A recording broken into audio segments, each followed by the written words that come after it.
Samantala, pinabulaanan ng Korte Suprema na ipapasara ang Public Information Office nito. Ito ay matapos maluklok sa pwesto si Chief Justice Sereno.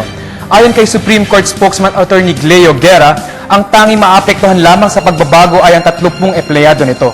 Niliwanag ni Attorney Guerra na quote terminus ito sa nakaupong mahistrado at nasa kamay na ni Chief Justice Sereno ang desisyon kung palalawigin ang panunungkulan ng mga ito. Ang mga ito ay unang sinabihan na hanggang katapusan na lamang ng Oktubre ang panunungkulan. Itinatag ang PIO sa panahon ni dating Chief Justice Hilario Davide noong 1998.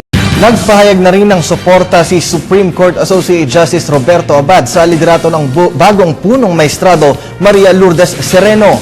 Sa ginanap na flag ceremony kaninang umaga sa Korte Suprema, nanawagan si Abad sa mga kapwa maestrado at empleyado ng hudikatura na mag-move on na. Ito'y matapos ang iskandalong kinasangkutan ni dating Chief Justice Renato Corona. Pinapurihan din ni Abad ang pamamahala ni Chief Justice Sereno. Ayon kay Abad, maganda ang ipinapakitang pagpapatupad ng tungkulin ng bagong punong maestrado.